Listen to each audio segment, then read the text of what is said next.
మహిళా సాధికారతతోనే అభివృద్ధి సాధ్యమని భారత పూర్వ ఉపరాష్టపతి వెంకయ్యనాయుడు అభిప్రాయం వ్యక్తం చేశారు. వెంకటాచలంలోని స్వర్ణభారతి ట్రస్ట్లో వివిధ రంగాల్లో విశేష ప్రతిభ కనబరుస్తున్న మహిళలను సత్కరించే కార్యక్రమంలో ఆయన ముఖ్య అతిథిగా పాల్గొని మాట్లాడుతూ కుటుంబంలోనూ సమాజంలోనూ మహిళలు కీలక పాత్ర పోషిస్తున్నారన్నారు.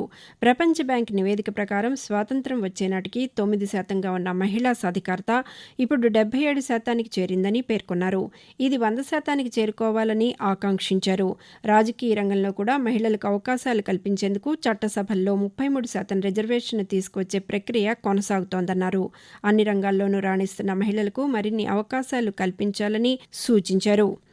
విద్యార్థుల్లో శాస్త్రీయ దృక్పథాన్ని పెంపొందించి భావి శాస్త్రవేత్తలుగా తీర్చిదిద్దే లక్ష్యంతో కేంద్ర ప్రభుత్వ సైన్స్ అండ్ టెక్నాలజీ మంత్రిత్వ శాఖ జిల్లా స్థాయిలో ఇన్స్పైర్ మెనాక్ పేరుతో శాస్త్రీయ ప్రదర్శనలు నిర్వహిస్తోందని జిల్లా సైన్స్ అధికారి శ్రీనివాసులు తెలిపారు. ఇన్స్పైర్ మెనాక్ కార్యక్రమానికి ఎంపికైన విద్యార్థులకు సర్టిఫికెట్లను వెబ్సైట్లో ఉంచారని తెలిపారు. ఇన్స్పైర్ మెనాక్ వెబ్సైట్ ద్వారా వీటిని డౌన్లోడ్ చేసుకోవచ్చని, జిల్లా స్థాయి ఇన్స్పైర్ మెనాక్ ఎంపికైన విద్యార్థుల ఖాతాల్లో 10,000 రూపాయలను జమ చేస్తామని శ్రీనివాసులు తెలియజేశారు. ఆంధ్ర రాష్ట్ర అవతరణ కోసం ప్రాణత్యాగం చేసిన అమరజీవి శ్రీ పొట్టి శ్రీరాములు త్యాగనిరతి వెలకట్టలేందని జిల్లా కలెక్టర్ ఎం హరినారాయణ్ అన్నారు. పొట్టి శ్రీరాములు జయంతి సందర్భంగా నెల్లూరు నగరం ఆత్మకూరు బస్టాండ్ కూడలిలోని పొట్టి శ్రీరాములు విగ్రహానికి ఆయనతో పాటు వివిధ సంఘాల నేతలు, ప్రజాప్రతినిధులు పూలమాలలు వేసి నివాళులర్పించారు. ఈ సందర్భంగా జిల్లా కలెక్టర్ మాట్లాడుతూ పొట్టి శ్రీరాములు చేసిన త్యాగం భావితరాలు గుర్తుంచుకోవాలని సూచించారు. హస్తకళా ఉత్పత్తులకు ప్రోత్సాహాన్ని ఇవ్వడంతో పాటు నైపుణ్యం కలిగిన వృత్తి కళాకారులకు అన్ని విధాలుగా సహకారం అందించాలని రాష్ట్ర గవర్నర్ అబ్దుల్ నజీర్ అభిప్రాయం వెలిబుచ్చారు. నెల్లూరులోని కస్తూర్బా కళాక్షేత్రంలో జరిగిన కార్యక్రమంలో ఆయన పాల్గొని హస్తకళా ఉత్పత్తులతో పాటు వివిధ జిల్లాలకు చెందిన నైపుణ్య కళాకారులతో ఏర్పాటు చేసిన ప్రదర్శనను తిలకించారు.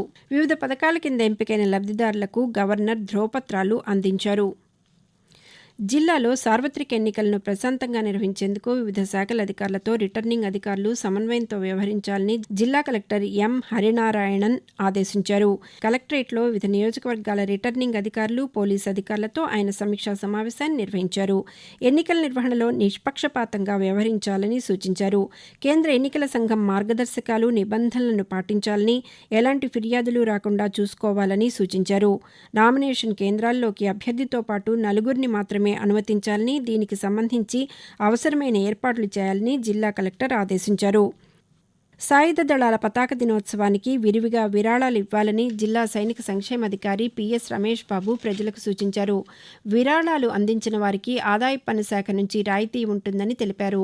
దాతలు స్పందించి విరాళాలు ఇవ్వాలని, గత ఏడాది శ్రీ పొట్టి శ్రీరాములు నెల్లూరు జిల్లా అధిక మొత్తంలో విరాళాలు అందించి గవర్నర్ పురస్కారాన్ని పొందిందని తెలిపారు. జిల్లాలో 5 కంటే ఎక్కువగా పోలింగ్ కేంద్రాలున్న ఆవరణలలో భారత ఎన్నికల సంఘం మార్గదర్శకాల ప్రకారం ఓటరు సహాయక కేంద్రాలను ఏర్పాటు చేస్తామని జిల్లా ఎన్నికల అధికారి, జిల్లా కలెక్టర్ ఎం హరినారాయణన్ తెలిపారు. పోలింగ్ కేంద్రాలు ఎక్కువగా ఉన్న ప్రాంతాల్లో ఏ కేంద్రంలో ఓటు హక్కు వినియోగించుకోవాలనే విషయంపై ఓటర్లకు మార్గదర్శనం చేసేందుకు ఈ కేంద్రాలు ఉపయోగపడతాయన్నారు. ఎండ, వడగాలులకు ఓటర్లు ఇబ్బందులు పడకుండా ముందు జాగ్రత్త చర్యలు తీసుకుంటున్నామని తెలియజేశారు. జిల్లాలోని కస్తూర్బా గాంధీ బాలికా విద్యాలయంలో 6వ తరగతి, ఇంటర్ మొదటి సంవత్సరానికి సంబంధించిన ప్రవేశాలకు ఆన్లైన్లో దరఖాస్తులను ఆహ్వానిస్తున్నట్లు సమగ్ర శిక్ష అభియాన్ జిల్లా ప్రాజెక్టు సమన్వయకర్త ఉషారాణి తెలిపారు. తల్లిదండ్రులను కోల్పోయి అనాథలైన వారు, వివిధ కారణాల వల్ల మధ్యలో బడి మానేసి చదువుకు దూరమైన వారు, దారిద్ర్య రేఖకు దిగువన వలస కుటుంబాలకు చెందిన బాలికలు చేరేందుకు అర్హులన్నారు. మరిన్ని వివరాలకు 9908837107 నంబర్కు సంప్రదించాలని ఆమె కోరారు.